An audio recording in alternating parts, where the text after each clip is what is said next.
새벽 예배가 없습니다. 1월 1일 오늘 송구영신 예배가 있어서 내일 새벽 예배는 쉽니다. 하나님 말씀은 시편 118편 14절에서 29절까지입니다. 시편 118편 14절에서 29절까지 말씀 번갈아 가면서 읽습니다. 제가 먼저 읽겠습니다. 여호와는 나의 능력과 찬송이시여 또 나의 구원이 되셨도다. 의인들의 장막에는 기쁜 소리 구원의 소리가 있으며 여호와의 오른손이 권능을 베푸시며 여호와의 오른손이 높이 들렸으며 여호와의 오른손이 권능을 베푸시는도다. 내가 죽지 않고 살아서 여호와께서 하시는 일을 선포하리로다. 여호와께서 나를 심히 경책하셨어도 죽음에는 넘기지 아니하셨도다. 내게 의의 문들을 열지어다. 내가 그리로 들어가서 여호와께 감사하리로다. 이는 여호와의 문이라 의인들이 그리로 들어가리로다. 주께서 내게 응답하시고 나의 구원이 되셨으니 내가 주께 감사하리이다. 건축자가 버린 돌이 집 모퉁이의 머릿돌이 되었나니 이는 여호와께서 행하신 것이요 우리 눈에 기이한 바로다. 이날은 여호와께서 정하신 것이라 이날에 우리가 즐거워하고 기뻐하리로다. 여호와여 구하옵나니 이제 구원하소서. 여호와여 우리가 구하옵나니 이제 형통하게 하소서. 여호와의 이름으로 오는 자가 복이 있으며 우리가 여호와의 집에서 너희를 축복하였도다. 여호와는 하나님이시라. 그가 우리에게 빛을 비추셨으니 밧줄로 절기 제물을 제단불에 맬지어다. 29절까지 함께 읽습니다. 주는 나의 하나님이시라. 내가 주께 감사하리이다. 주는 나의 하나님이시라. 내가 주를 높이리이다. 여호와께 감사하라. 그는 선하시며 그의 인자하심이 영원함이로다. 아멘. 어제 아침에 맹계의 고자장에 나오는 글을 읽어드렸는데 오늘 아침에도 이 글을 다시 한번 읽어드립니다. 천장 강대 이모 사이냐. 하늘이 장차 그 사람에게 큰 일을 맡기려고 하면 필선독이 심지 반드시 먼저 그 마음과 뜻을 괴롭게 하고 고기 근골 근육과 뼈를 깎는 고통을 주고 아기체부 몸을 굶주리게 하고 궁피기신행 그 생활은 빈곤에 빠뜨리고 불란기소히 하는 일마다 어지럽게 한다. 시고동심인성 그 이유는 마음을 흔들어 참을성을 기르게 하기 위함이며 증익기소불능 지금까지 할 수 없었던 일을 할 수 있게 하기 위함이라. 시편의 노래가 우리의 심금을 울리는 것은 깊은 고난을 통과한 노래들이기 때문입니다. 평탄한 삶을 살아가는 사람에게서는 결코 나올 수가 없는 노래들이기에 사람의 영혼을 정화시키는 능력이 있는 겁니다. 자, 14절에서 19절까지 말씀 우리 함께 읽도록 합니다. 시작. 여호와는 나의 능력과 찬송이시여 또 나의 구원이 되셨도다. 의인들의 장막에는 기쁜 소리 구원의 소리가 있으며 여호와의 오른손이 권능을 베푸시며 여호와의 오른손이 높이 들렸으며 여호와의 오른손이 권능을 베푸시는도다. 내가 죽지 않고 살아서 여호와께서 하시는 일을 선포하리로다. 여호와께서 나를 심히 경책하셨어도 죽음에는 넘기지 아니하셨도다. 내게 의의 문을 열지어다. 내가 그리로 들어가서 여호와께 감사하리로다. 아멘. 시편 기자는 여호와는 나의 능력과 찬송이시오 나의 구원이 되셨도다 이렇게 고백하고 있습니다. 자, 그런데 여호와는 나의 능력이다 라는 말을 한번 잘 생각해 보시길 바랍니다. 여호와는 나의 능력이다라는 이 고백을 하기 위해서는 전제되어야 되는 것이 있습니다. 고난입니다. 고난이 있어야만 여호와는 나의 능력이다라는 말이 만들어질 수가 있습니다. 극심한 고난을 겪어야만 깨닫게 되는 게 있습니다. 나의 연약함입니다. 고난에 처하게 되면 나의 무능함을 깨달아가게 됩니다. 그런데 나의 무능함을 깨닫는 것이 이거 얼마나 중요한 일인지 모릅니다. 신앙에 철이 들지 않는 사람들의 특징은 자기가 얼마나 무능한 존재인지를 인정하지 않는 것입니다. 내가 할 수 있는 것이 아무것도 없다라는 것을 깨달아가는 기간이 이 고난의 기간입니다. 그래서 고난이 오거든 내가 무능한 존재, 무력한 존재라는 것을 얼른 인정하고 깨달으셔야 합니다. 내가 무엇인가를 해볼 수 있다고 생각하여 바둥바둥 치지 않게 되길 바랍니다. 자신의 무능함, 무력함을 깨닫고 인정해가는 것이 이 고난의 기간을 단축시켜가는 비결입니다. 무능함과 무력함을 깨닫고 인정하면 이 고난의 기간이 아주 짧아져 가게 됩니다. 고난의 기간이 길어지는 것은 내 힘으로 충분히 할 거라 생각하고 내 힘으로 해보려고 하기 때문입니다. 내 힘으로 해보려고 하면 할수록 고난의 기간은 길어질 수밖에 없습니다. 나의 무능함, 무력감의 끝에서 하나님의 능력이 시작됩니다. 그래서 시편 기자가 여호와는 나의 능력이요 이렇게 고백할 때는 자신의 무능함, 무력함을 깊이 깨닫고 하나님 앞에 항복한 자로 서 있다라는 말입니다. 우리 삶이 하나님 앞에 항복자로 서 있을 수 있게 되기를 바랍니다. 새벽 예배 여러분 왜 나오셨습니까? 이거 하려고 나오는 것 아니겠습니까? 주님, 저는 할 수 없습니다. 내 힘으로 할 수 있는 게 아무것도 없습니다. 이거 고백하고 이거 깨달아가기 위해서 이 새벽 예배 나오는 겁니다. 그런데 주님, 난 아무것도 할 수 없습니다 고백하고 인정하기 시작하면 내 안에 찬양이 흘러나오기 시작한다는 것입니다.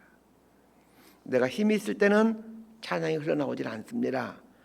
나에게 힘이 많이 있을 때는 많은 계획들이 나오고 아이디어가 나옵니다. 그런데 내게서 힘이 사라지게 될 때 찬양이 흘러나옵니다. 하나님께서 우리 인생에 종종 고난을 주심으로 많은 것들을 가져가시고 또 나를 무력한 존재로 만들어 가시는 것은 내 입술에서 찬양이 흘러나오도록 하기 위함입니다. 15절 보십시오. 의인들의 장막에는 기쁜 소리, 구원의 소리가 있으며 이렇게 말합니다. 여러분, 이 말이 사실일까요? 의인들의 장막에는 기쁜 소리가 있고 구원의 소리가 늘 있다라면 사람들이 왜 악인이 되겠습니까? 실은 악인의 장막에 기쁜 소리가 들려지는 것처럼 보이고 승리의 소리가 있는 것처럼 들려집니다. 의인의 삶을 살기로 결단했을 때 바로 이어서 기쁜 소리, 구원의 소리가 들려지는 것이 아닙니다. 소도에서 말씀드린 맹자의 고자당에 나오는 말처럼 하나님께서 어떤 사람을 사용하고자 한다면 먼저 그 마음과 그 뜻을 연단시킵니다. 마음과 뜻을 연단시킨 다음에 그 다음에 진짜 승리의 소리, 진짜 기쁨의 소리가 나오게 되는 겁니다. 18절에 그런 의미입니다. 여호와께서 나를 경책하셨어도 죽음에는 넘기지 아니하셨도다. 이 경책이라는 말이 야사르라는 단어인데 이 단어의 뜻은 훈련시키다, 연단시키다 라는 뜻입니다. 하나님은 의인의 삶을 연단시킵니다. 그래서 진짜 의인이 되게끔 하시죠. 사실 예수 믿는 우리들이나 예수 안 믿는 사람들이나 거기서 거기입니다. 예수 믿는 사람이라고 인품이 훌륭하거나 그렇지 않습니다. 반대로 예수 안 믿는 사람 중에도 인품이 훌륭한 사람 많습니다. 그런데 하나님께서는 우리를 진짜 의로운 사람으로 만들어가기 위해 야사르, 우리를 훈련시키시고 단련시키십니다. 사람은 훈련을 통해 다듬어지게 되고 또 다듬어져야 하나님이 그 사람을 통하여 일을 하십니다. 예수님께서 산상수훈에서 8복을 말씀하시죠. 그 8가지 복을 말씀하시면서 그 온유한 자에 대한 이야기를 하십니다. 온유한 자는 복이 있나니 저희가 땅을 기업으로 받을 것이며 이렇게 말씀합니다. 자, 이 온유하다라는 이 헬라어 단어가 프라우스라는 단어인데 이 프라우스라는 단어는 어떤 우리가 생각하는 것처럼 성품이 온순한 것, 뭐 착한 것 이런 걸 말하는 것이 아니라 이 프라우스라는 단어는 야생마를 훈련시켜서 좋은 말로 만들어가는 것을 뜻하는 단어입니다. 좋은 말들은 다 야생마에서 출발합니다. 목장에서 편하게 자란 말들은 좋은 말이 될 수가 없습니다. 야생에서 거칠게 자란 말들이 그 훈련을 통해서 다듬어져 가게 될 때 비로소 명마가 되는 것입니다. 우리 그리스도인도 마찬가지입니다. 하나님께서 고난과 어려움을 통해 우리를 훈련시켜 가십니다. 그래서 그 훈련을 통해 다듬어졌을 때 하나님께서 허락하신 축복의 문이 이제 열려지게 되는 거죠. 그 축복의 문을 열고 들어가면 그때 우리 입에서는 이전에 고백하지 못했던 놀라운 감사가 흘러나오게 됩니다. 하나님께서 이렇게 하시려고 그 어려움을 나에게 주셨구나 라고 하면서 하나님 앞에 엎드려 그분의 이름을 높여드리는 수준에 이르게 되는 겁니다. 저희 교회가 개척된 지 14년이 되었습니다. 다시 개척하라고 하면 엄도 안 납니다. 안 할 것 같습니다. 못하겠다고 말할 것 같아요. 많은 목사님들이 교회 개척이 힘들다고 하는데 정말로 힘이 듭니다. 교회를 개척한 여정을 돌아보면 가장 힘든 기간은 개척하기 전 1년에서 6개월 정도 기간이 가장 힘들었던 것 같습니다. 그리고 개척하고 나서 한 2년 정도까지가 많이 힘들었습니다. 그런데 뒤돌아보니 고난을 겪으면서 정신 연령이 높아져 간 것 같습니다. 목회하면서 많은 어려움을 만나게 되는데 그 어려움으로 인해 철이 들고 나이를 먹어가는 것 같습니다. 사람은 나이를 먹어야 합니다. 내일 되면 또 한 살 먹게 되는데 육체적인 나이도 먹어야 되지만 이 정신적인 나이를 먹어야 합니다.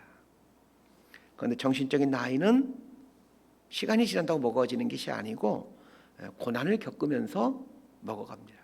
이 고난이란 양식을 먹어가면서 우리는 정신적인 나이를 먹어가게 됩니다. 전체 인생 앞에 계속해서 어려움이 올 것이라는 것 알고 있습니다. 어려움이 오면 또 고통하며 마음 상해하며 울겠지만 한편으로는 기대를 하고 있습니다. 또 한 살 먹을 수 있겠구나.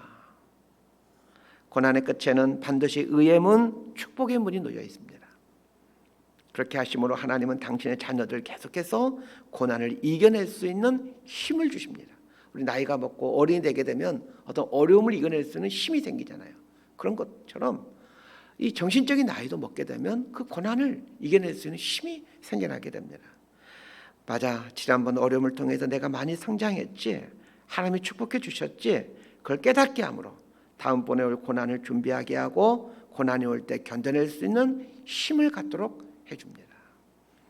자, 20절에서 25절까지 말씀 함께 봅니다. 시작. 이는 여호와의 문이라 의인들이 그리로 들어가리로다. 주께서 내게 응답하시고 나의 구원이 되셨으니 내가 주께 감사하리이다. 건축자가 버린 돌이 집 모퉁이의 머릿돌이 되었나니 이는 여호와께서 행하신 것이요 우리 눈에 기이한 바로다. 이날은 여호와께서 정하신 것이라 이날에 우리가 즐거워하고 기뻐하리로다. 여호와여 구하옵나니 이제 구원하소서. 여호와여 우리가 구하옵나니 이제 형통하게 하소서. 고난이 끝나면 하나님이 준비하신 의의 문, 축복의 문이 놓여집니다. 고난의 끝에는 반드시 의의 문, 축복의 문이 놓여져 있습니다. 고난을 견뎌내어 의의 문에 도달한 것을 22절에서는 건축자가 버린 돌이 집 모퉁이의 머릿돌이 되었나니 이렇게 표현하고 있습니다. 여러분, 이 표현 어디서 많이 들어본 표현이지 않습니까? 건축자가 버린 돌이 집 모퉁이의 머릿돌이 되었다. 이 표현은 예수님을 예표해 주는 말로 예수님이 직접 당신을 가리켜서 쓰신 표현이기도 합니다. 자, 그런데 건축자가 버린 돌이라는 말을 곰곰이 한번 생각해 보십시오. 왜 건축하시는 분이 돌을 버리겠습니까? 아무런 쓸모없다라고 판단했기 때문입니다. 볼품없는 돌이라고 판단했기 때문입니다. 버림받은 돌로 존재하는 것, 자, 이걸 다른 말로 바꾸면 무엇일까요? 고난과 어려움의 기간입니다. 고난 앞에서 우리는 나는 참으로 마른 막대기만도 못한 존재이구나를 깨달아가게 되죠. 여러분, 고난 앞에 서게 보세요. 내가 나의 무력함을 깨달아 보게 되면서 내가 참 아무것도 할 수 없는 마른 막대기 같은 인생이구나를 깨달아가게 됩니다. 건축자가 버린 돌이 모퉁이 돌로 쓰임받기 위해서는 그 버림받은 상태로 적지 않은 세월을 견뎌내야 합니다. 그래야 모퉁이 돌로 쓰임받게 되는 것이지 그 버림받은 기간을 견뎌내지 못하면 모퉁이 돌로 쓰임받을 수가 없습니다. 왜 예수님을 가리켜 건축자가 버린 돌이 모퉁이의 머릿돌이 되셨다라고 말씀하시는 것일까요? 예수님께서 십자가를 통해 버림받으셨기 때문입니다. 아버지여 아버지여 어찌하여 나를 버리시나이까? 버림받음을 통해 하나님께 모퉁이 돌로 쓰임받게 되는 겁니다. 우리 기독교는 역설의 종교입니다. 약할 때가 강함이라고 얘기를 합니다. 가난할 때가 부함이라고 얘기를 합니다. 버림받을 때가 쓰임받을 때라고 말씀합니다. 그러면 여러분, 버림받았다고 느껴지는 이 어두운 고난의 터널을 잘 견뎌내십시오. 그러면 반드시 의의 문, 축복의 문에 이르게 됩니다. 자, 24절에 보니까 이날은 여호와께서 정하신 날이라. 이날에 우리가 즐거워하고 기뻐하리로다. 이렇게 나와 있는데, 자, 이날은 이라는 말은 하나님께서 어두운 터널을 끝나게 하시고 하나님이 들어 사용하시는 날을 말합니다.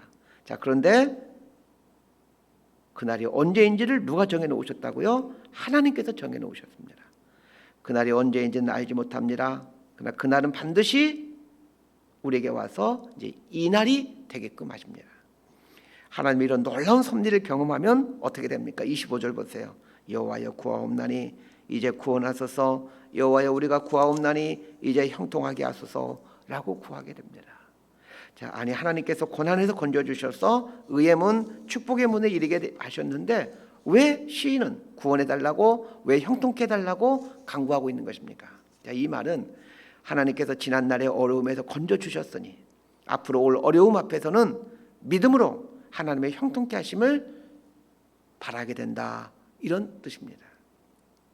한번 어려움을 겪었다고 다시 나눌까요? 그렇지 않습니다. 사는 동안 어려움과 고난은 계속되어 우리 삶에 다가옵니다. 어려움과 고난을 통해 나이를 먹어가기 때문에 그렇습니다. 우리 나이가 많이 들었어도 또 하룻밤 자고 나면 1년 지나면 또 나이가 들잖아요. 내가 90살 먹었다고 이제 충분히 먹었으니까 나이를 안 먹는 게 아니에요. 90살 먹고 100살 먹었어도 내년 되면 또 나이가 한 살 더 먹게 되는 것처럼 이 영적인 나이, 정신적인 나이도 마찬가지입니다. 어려움과 고난을 견뎌내므로 하나님의 건지심을 경험하고, 그리고 이런 횟수가 늘어나기 시작하면서 어떤 어려움에서도 하나님을 기대할 수 있는 믿음을 갖게 됩니다. 어려움에 처했을 때 하나님을 기대하며 살 수 있는 믿음을 소유하게 되었다면 사실 그 어려움은 더 이상 어려움이 아닙니다. 우리를 진짜 힘들게 하는 것은 어려움 그 자체가 아닙니다. 고난 자체가 아닙니다. 고난 속에 있을 때 하나님을 바라보지 못하는 것, 하나님을 바라지 못해서 절망과 암흑만이 보여지는 것, 그게 고통이지 하나님을 바라볼 수 있는 상태이면 어떤 어려움도 문제가 되질 않습니다.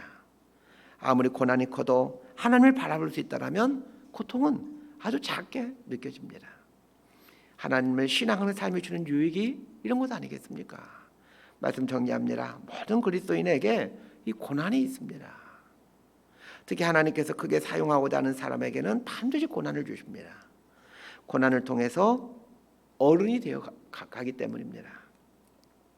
40의 나이를 옛 어른들은 불혹이라고 하고, 50의 나이를 지천명이라고 하고, 60의 나이를 이순이라고 합니다. 이순이라는 말은 귀가 순해진다라는 말입니다. 귀가 순해진다라는 말은 잘 듣는다라는 말입니다. 사실 60 정도가 되면 이제 청력이 약해져서 잘 안 들리기 시작합니다. 이거 보청기를 사용해야 될 나이인데 왜 옛 어른들은 60의 나이를 이순, 귀가 순해지는 때라고 명명했던 것일까요? 이건 순전히 저의 해석입니다. 이순인 60이 되기 전에 50에 지천명을 지나게 됩니다. 지천명이란 하늘의 뜻을 안다라는 말입니다. 하늘의 뜻을 알게 되면 그 다음에 귀가 순해지므로 하나님의 말씀이 잘 들려옵니다. 그러면 언제 하늘의 뜻을 알게 될까요? 고난을 통해 하나님의 뜻을 알게 됩니다.